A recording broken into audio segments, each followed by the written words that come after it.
Orang tua mengadakan acara peringatan 1000 hari meninggalnya orang tua. Kalau saya sebagai anak ikut menghadiri, apakah itu termasuk dosa besar? Tidak kita katakan dosa besar, tetapi begini ya Bapak Ibu sekalian. Ibadah itu ada tuntunannya. Ya.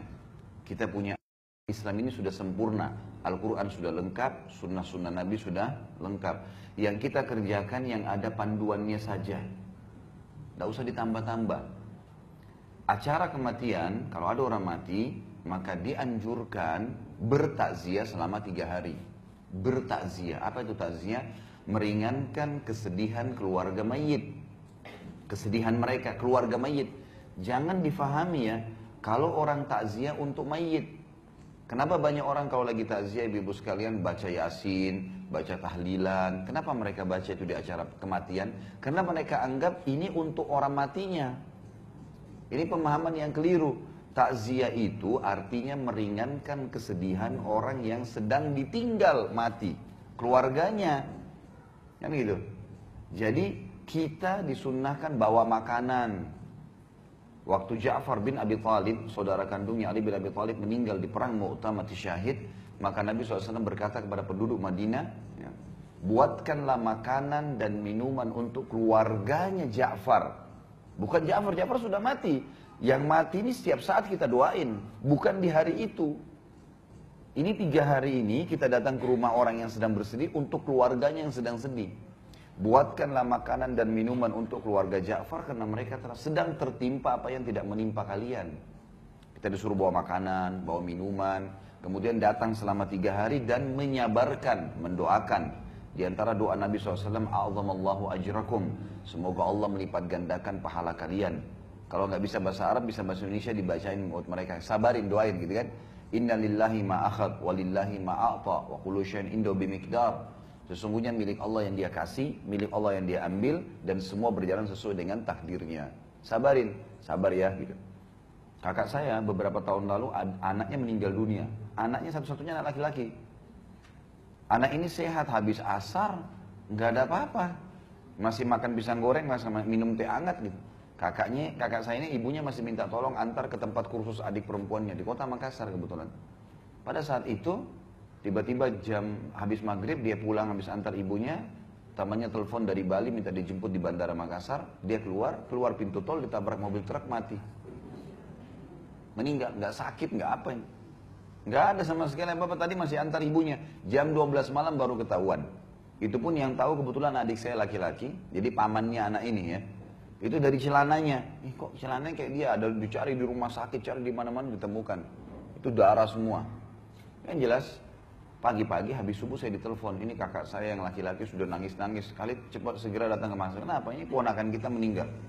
Saya beli pesawat pertama, tiket pesawat pertama Garuda, kemudian saya berangkat pagi ke sana. Tiba di sana, semua keluarga bilang, ini kakak kamu sudah nggak ada yang bisa hadapin. Dari malam pingsan terus nih, bangun pingsan, nggak mau makan, nggak mau minum. Ini masalah, nanti sakit juga dia. Gimana caranya? Saya datang dekatnya lalu saya dudukin. Kak duduk sebentar, dia duduk. Setelah saya salaman lalu saya bilang, Hamdi, namanya anak ini Hamdi. Hamdi ini tidak hilang.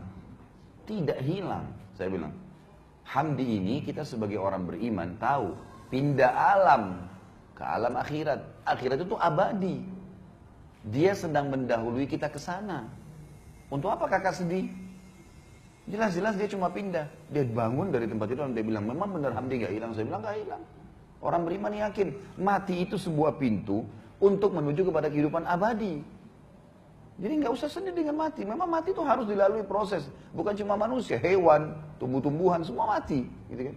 Mati itu sebuah pintu, kalau kita masuk kita akan menuju ke rumah abadi kita. Cuman di sana ada surga atau neraka, baik atau buruk, gitu kan? Penentuannya sekarang. Jadi jangan anggap anaknya hilang. Yang penting, seperti ibaratnya saya bilang sama kakak saya, seperti saya sama kakak mau ke Surabaya nih dari Makassar. Kebetulan tiketnya Hamdi jam 9 pagi, saya sama kakak jam 3 sore. Kita akan ketemu kok di sana. Yang penting tiketnya sama, iman dan amal saleh. Kalau sama ketemu di sana, gak usah khawatir. Orang tua kita yang meninggal, anak kita yang meninggal, suami istri yang meninggal, tidak ada masalah. Orang mukmin tahu. Rukun iman kita itu kan.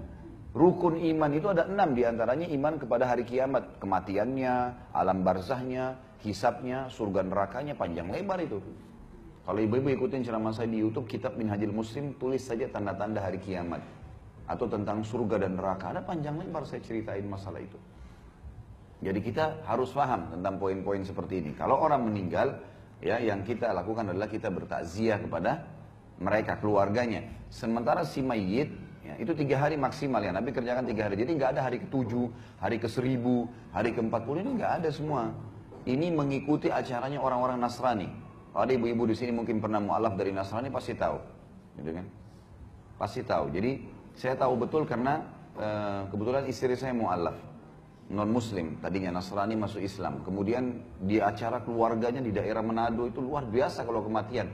Hari ke-3, hari ke-7, hari ke-40, hari ke-1000, mereka main gaple di situ, mereka makan, mereka semua pesta-pestaan. Orang Islam nggak ada hubungannya dengan itu. Nggak ada hubungannya sama sekali, kita nggak ada hubungannya, kita punya syariat sendiri. Takziah 3 hari maksimal. Dan sabarin, bawain makanan, pulang. Jangan duduk di situ. Gak usah lama-lama, Nabi SAW dalam 1 hari bisa datang sampai 3-4 kali ke rumah orang yang sedang bersedih. Baik, untuk si mayit, apa yang kita lakukan? Perbanyak amal buat dia. Beristighfar untuknya. Dan itu setiap saat. Selama kita hidup, kita selalu beristighfar untuk dia. Ya Allah, ampuni dia, rahmati dia. Jadikan kuburannya taman dari taman surga. Terus, bersedekah buat dia. Ada masjid lagi dibangun, kita sumbang atas nama si mayit. Itu boleh, nggak masalah. Sumbangkan Quran di masjid atas nama dia, ya. Apapun yang bersifat amal jariah, pembangunan jalan lah, penggalian sumur lah, apa saja yang bisa jadi kebaikan buat dia. Dan masuk dalamnya juga haji dan umroh. Karena pernah memang ada ada seorang sahabat datang kepada Nabi SAW dan berkata, ya Rasulullah, ayah saya sudah meninggal. Yang satu bilang ayah saya sudah lumpuh total, nggak bisa lagi safar. Tapi belum pernah haji dan umroh, bisa saya haji umrohkan? Kata Nabi SAW, haji dan umrohkan lah. Jadi boleh dihajikan dan diumrohkan, gitu kan? Di yayasan saya misalnya, saya buat program, setiap tahun tuh banyak sekali jemaah yang ikut. Untuk haji itu $1.500, 1.500 US. Nanti kami kasih ke mahasiswa-mahasiswa di sana, mahasiswa kita Indonesia yang di Madinah, kasih mereka, nanti mereka hajikan. Ya. Gitu kan? Kalau umroh itu kalau tidak salah ya sekitar $300. Jadi ibu-ibu biar tidak mampu untuk umrohkan hajikan orang tua, bisa melalui orang-orang ini gitu. Bisa kita pakai tenaga-tenaga mereka, asal orang terpercaya. Nah, banyak juga ini orang-orang kita, karena pas masuk di hotel di Mekah, apalagi kalau yang ikut pemerintah ya, kalau ONH Plus biasanya dijaga tuh. Kalau yang ikut pemerintah ini karena buildingnya terbuka, banyak orang Bangladesh, banyak orang India masuk, nawar-nawarin badal haji. 1 kali haji 50 real. Ini nggak benar ini, nggak ada 50 real. Bagaimana caranya haji 50 real? Hah? Dia kumpul sampai 100 orang tuh. 1 kali haji 100 orang, gimana caranya? 1 haji 1 orang, nggak bisa. Gitu kan? Belum biaya kemah, belum transportasi, belum segala macam.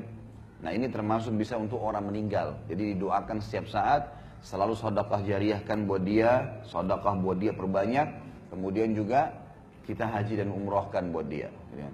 Ini yang boleh. Jadi kita harus bedain ya, syariat kita jelas kok. Gak ada sesuatu yang keliru. Jadi perayaan hari 1000 mati ini tidak pernah ada. Setiap hari kita ingat dia, bukan hari ke-1000. Setiap hari kita sedekah, setiap hari kita doain, setiap detik kita doain. Ingat ibu kita langsung, ya Allah ampuni rahmati. Ingat ayah kita, ya Allah ampuni dan rahmati. Setiap saat anak kah, saudara kah, setiap saat kita doakan. Karena tradisi seperti ini adalah tradisi orang non-muslim yang ditarik ke Islam.